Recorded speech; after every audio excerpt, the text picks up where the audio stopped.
안녕하세요. 유상민 목사입니다. 오늘 저는 선교 편지를 2통을 받았습니다. 한 통은 오늘 아침에 발송된 것이고 다른 한 통은 한 달쯤 전에 발송된 것입니다. 그러니 사실은 오늘 2통 받은 것은 아니고 한 통은 오늘 받고 한 통은 한 달쯤 전에 받은 편지입니다.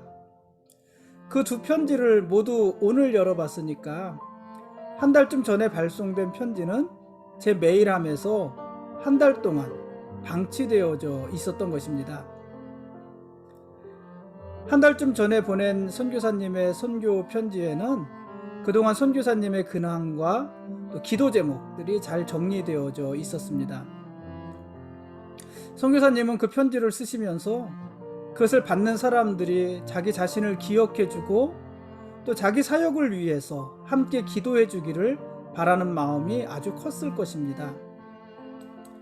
그런데 그런 편지를 한 달이 넘도록 방치해 두었다고 생각하니까, 열어보지도 않았다고 생각을 하니까 그 선교사님께 아주 많이 미안한 마음이 들었습니다.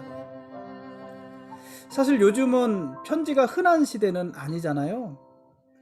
심지어 요즘에는 이메일조차도 매일 열어보지 않습니다. 몰았다가 한 번씩 열어보는 것이 전부 아닙니까? 그러니 누군가는 마음을 담아서 정성껏 보냈을 편지를 무심하게 지나치게 되는 경우들이 생기는 것입니다. 신약 성경의 대부분은 누군가가 누군가에게 보낸 편지였습니다. 사도 바울이 고린도 교회에 보낸 편지는 그대로 고린도서가 된 것이고요. 사도 바울이 빌립보 교회에 보낸 편지는 또 그대로 빌립보서가 된 것입니다. 신약 성경의 대부분이 그렇지 않습니까? 교회에 보낸 편지도 있고 누가복음이나 사도행전처럼 개인에게 보내는 편지도 있지 않습니까? 사도 요한이 소아시아 7교회에 보낸 편지는 7교회가 그 편지들을 서로 돌아보면서 공유하면서 돌아가며 읽었던 그런 편지이기도 합니다. 나머지 서신들도 대부분 다 그런 것이죠. 그렇게 쓰여지고 보내진 편지들을 모아놓은 것이 오늘 우리가 보는 신약 성경입니다. 그러니까 우리가 보는 성경의 대부분은 편지다 하는 이야기죠. 그러므로 여러분, 성경을 방치해두지 마십시오. 성경을 여러분의 메일함 속에 방치해두지 마십시오.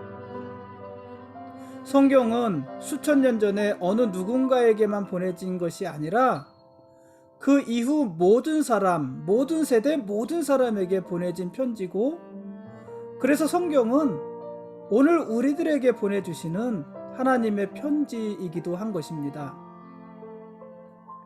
여러분은 누구의 편지를 받을 때 마음이 설레십니까? 개인마다 다르겠지만 하나님이 우리에게 보내주신 편지다. 굉장히 설레는 편지 아니겠습니까? 그러므로 여러분, 하나님이 우리에게 보내주신 그 편지를 방치해두지 마시고 설레는 마음으로 매일 꺼내서 읽고 또 읽고 하십시오. 그 말씀 속에 하나님께 이르는 길이 있는 것입니다. 오늘 말씀 보시겠습니다.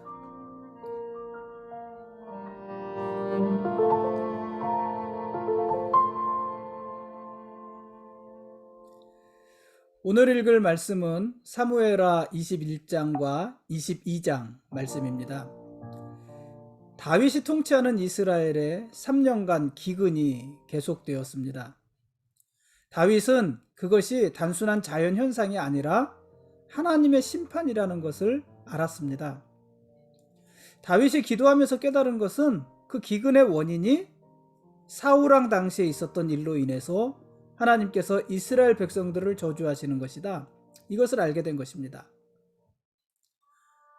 사울왕은 기브온 사람들을 멸절시키려고 했습니다. 그래서 사울왕은요, 기브온 사람들을 아주 많이 죽였습니다. 여러분, 기브온 사람들 기억나십니까? 이 기브온 사람들에게는 여호와의 이름, 하나님의 이름으로 이스라엘에서 보호받을 권리가 있었습니다. 왜 그렇습니까? 여호수아서 9장에 보니까는 여호수아가 이스라엘을 정복할 당시에 기브온 사람들과 화친을 맺잖아요. 물론 여호수아와 이스라엘이 기브온 사람들에게 속은 것입니다. 기브온 사람들이 마른 빵, 곰팡이 난 빵, 다 헤어진 가죽 주머니, 포도주 주머니, 그런 것을 가지고 와서 자기들은 먼 곳에서 온 사람들이라 이렇게 속이면서 이스라엘과 화친을 맺었잖아요. 그리고 이스라엘은 그들을 살려줄 것이라고 조약을 맺었잖아요. 그것이 여호와의 이름으로 한 것이었거든요. 비록 속아서 맺은 조약이었지만은 그래도 여호와의 이름으로 맺은 그 맹세를 지켜야 될 의무가 이스라엘에게 있었던 것이고, 그래서 그 조약 이후로 기브온 사람들은 이스라엘 안에서 이스라엘의 보호, 하나님의 이름으로 보호를 받아왔던 것입니다.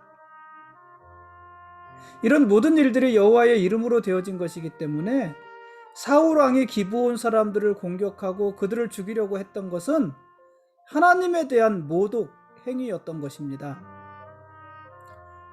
그 일로 인해서 하나님께서는 이스라엘 땅에 기근을 내리신 것입니다. 기근의 원인을 알게 된 다윗 왕은 기브온 사람들에게 먼저 속죄를 구하고, 속죄의 대가로 사울 집안의 사람 7명을 기브온 사람들에게 내어주었습니다. 이때 기브온 사람들에게 내어준 사울 왕의 남자들, 사울 집안의 남자들이 누굽니까? 사울 왕의 첩이었던 리스바의 2 아들, 그리고 사울 왕의 딸 메랍의 5 아들, 이렇게 7명의 아들들을 기브온 사람들에게 넘겨주고, 기브온 사람들은 사울 왕에게 속한 이 7명의 남자들을 산 위에 목매달아 죽였습니다. 그리고 보통 목매달거나 나무에 매달린 자들은 해가 지기 전에 내리는 것이 이스라엘의 율법이잖아요. 그럼에도 불구하고 이 기브온 사람들은 그 목매달아 죽인 사울 왕 집안의 사람들을 그해 곡식을 베기 시작하는 날까지 그곳에 매달아 두었어요. 그러니까 곡식을 베는 날이 시작되었다는 얘기 뭐냐면은 하나님의 저주와 진노가 그쳤다는 것이잖아요. 가뭄이 풀리고 비가 오고 곡식이 여물고 그 곡식을 벨 수 있게 되었다는 것이잖아요. 그래서 그 하나님의 진노가 풀렸다는 것을 확인할 때까지 그들의 시체를 매달아 둔 것이고, 곡식을 베는 때가 되었을 때 비로소 그 시체를 내렸습니다. 이렇게 기브온 사람들과의 문제를 풀자 하나님께서는 이스라엘에게 비를 주셨겠죠. 여러분, 덮어두었던 과거의 문제를 지혜롭게 풀어갈 때 새로운 미래가 열리는 것입니다. 우리는 어떤 문제가 생겼을 때 그저 그 순간만 모면하려고 할 때가 많이 있지 않습니까? 그 순간만 모면하기 위해서 덮어두는 문제들이 굉장히 많이 있습니다. 여러분, 그러나 그것은 옳지 않습니다. 문제는 묻어두지 말고 풀어가야 되는 것입니다. 묻어둔다고 없어지는 것이 아니잖아요. 우리가 문제들을 묻어두면은요, 그것이 당장은 어떤 위기를 넘길 수 있을지 모르지만은, 그 문제를 넘어갈 수 있을지 모르지만은, 그것이 언젠가는 밖으로 삐집고 나와서 꼭 문제를 일으키는 것입니다. 그래서 문제는 묻어둘 것이 아니라 풀어가야 되는 것입니다. 여러분, 혹시 오늘 우리들 마음속에, 여러분들 마음에, 또 여러분들 마음과 어떤 그 마음속에, 또는 어떤 삶의 형편 속에 자꾸 걸음을 멈추게 하는 것이 있다면, 더 이상 앞으로 나가지 못하게 하는 것이 있다면, 혹시 묻어둔 문제는 없는지 한번 돌아보십시오. 내가 묻어둔 문제는 없는가? 그 문제들이 지금 삐집고 나오면서 내가 더 이상 앞으로 나가지 못하게 길을 막고 있는 것은 아닌가? 돌아보십시오. 그리고 그런 문제가 있다면 묻어두었던 것, 감추어 두었던 것, 숨겨두었던 것을 끄집어내서 적극적으로 해결하십시오. 그럴 때 우리 마음과 우리 걸음에 새로운 길이 열리는 것입니다. 새로운 미래가 시작되어질 수 있는 것입니다. 블레셋과 이스라엘이 또 전쟁을 합니다. 이 블레셋 참 뭐라고 말을 할까요? 지긋지긋하지 않습니까? 이스라엘과 끊임없이 대적하는데 블레셋과 또 전쟁을 합니다. 이번 전쟁에서는요, 다윗 왕을 지켜낸 4명의 용사들을 소개합니다. 스루야의 아들이었던 아비새. 이 아비새는 거인족의 아들 이스비브노업이 다윗을 죽이려고 할 때 다윗을 구해냈습니다. 후사 사람 십북에는요, 거인족의 아들인 삽을 죽였고요. 베들레헴 사람 엘하나는 골리앗의 아우 라흐미를 죽였습니다. 골리앗이 장수, 그 아주 큰 거인이었잖아요. 그 동생도 마찬가지였던 것 같아요. 그런데 그 동생 라흐미를 죽였습니다. 그리고 삼마의 아들인 요나단은 손가락과 발가락이 각각 6개, 6손 6발 그러네요. 그러니까 손가락이 각각 6개, 발가락이 각각 6개니까는 몇 개예요? 총 24개. 보통 사람은 20개인데 24개의 손가락과 발가락을 가졌던 거인족의 장수를 요나단이 죽입니다. 이들은 모두 다윗 왕에게 충성하는 자들이었습니다. 또 이들의 충성을 받는 다윗 왕은요, 누구에게 충성했습니까? 하나님께 충성했죠. 그래서 하나님은 다윗에게 충성하고 그 부하들은 죄송합니다. 다윗은 하나님께 충성하고, 다윗은 하나님께 충성하고 다윗의 부하들은 다윗에게 충성하고, 그렇죠? 또 다윗은 부하들의 충성을 받았고 하나님은 누구의 충성을 받으신 겁니까? 다윗의 충성을 받으신 것이죠. 그런 충성으로 인해서 이스라엘이 하나님의 나라로 점점 더 세워져 가는 것입니다. 그게 사무엘하 21장의 내용이고요.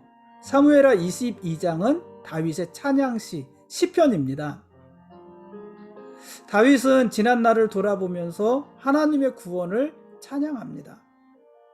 자신의 지난 날을 회고하면서 여기까지 도우신, 지금까지 도우신 하나님의 손길에 감사하며 찬양시를 짓습니다. 줄이고 가란 광야에서의 기억도, 또 원수의 올무와 창을 피해서 쫓겨다니던 그 피곤함도, 포악자의 소나기에서 밀랍같이 녹아나던 그 감정의 메마름도 모두 하나님의 크신 섭리 아래 있었던 일들임을 이 다윗이 사무엘하 22장 그 찬양의 시에서 고백을 합니다.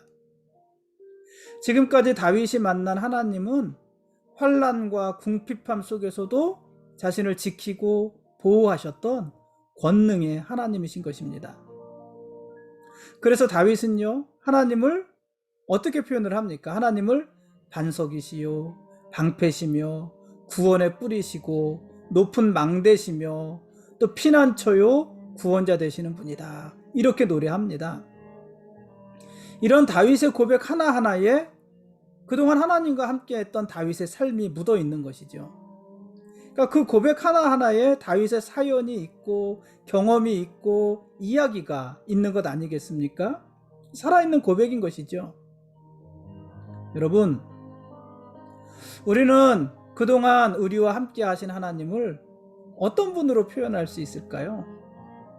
다윗은 하나님을 산성이요 방패시요 반석이시요 구원의 뿌리시요 높은 망대시요 피난처시요 뭐 등등등등 이렇게 표현을 했는데, 여러분은 하나님을 어떻게 표현하시겠습니까? 우리에게 하나님은 어떤 분이셨습니까?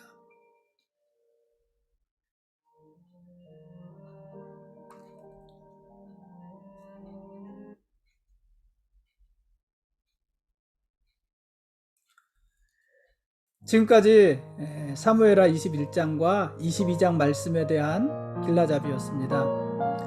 내일 읽은 말씀은 사무엘하 마지막입니다. 23장과 24장 말씀을 내일 보도록 하겠습니다.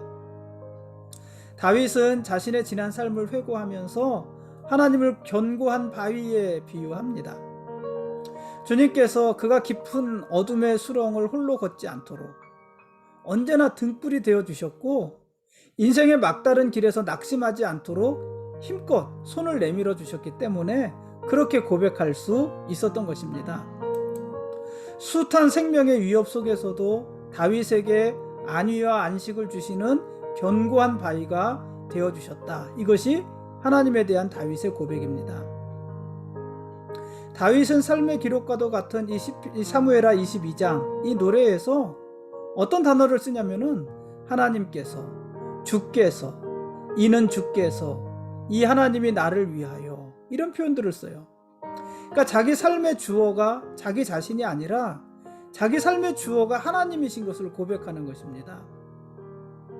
주어가 뭡니까? 주어. 은느니가. 그렇죠? 어떤 동사를 이루는 주체가 주어잖아요. 어떤 행동, 움직임을 이루는 주체가 주어잖아요. 나의 움직임의 주어가 내가 아니고 나의 움직임의 주어가 하나님이시라는 거예요. 그게 다윗의 고백이에요. 멋지지 않습니까? 나의 주어가 하나님이시다. 내 삶의 주어가 하나님이시다.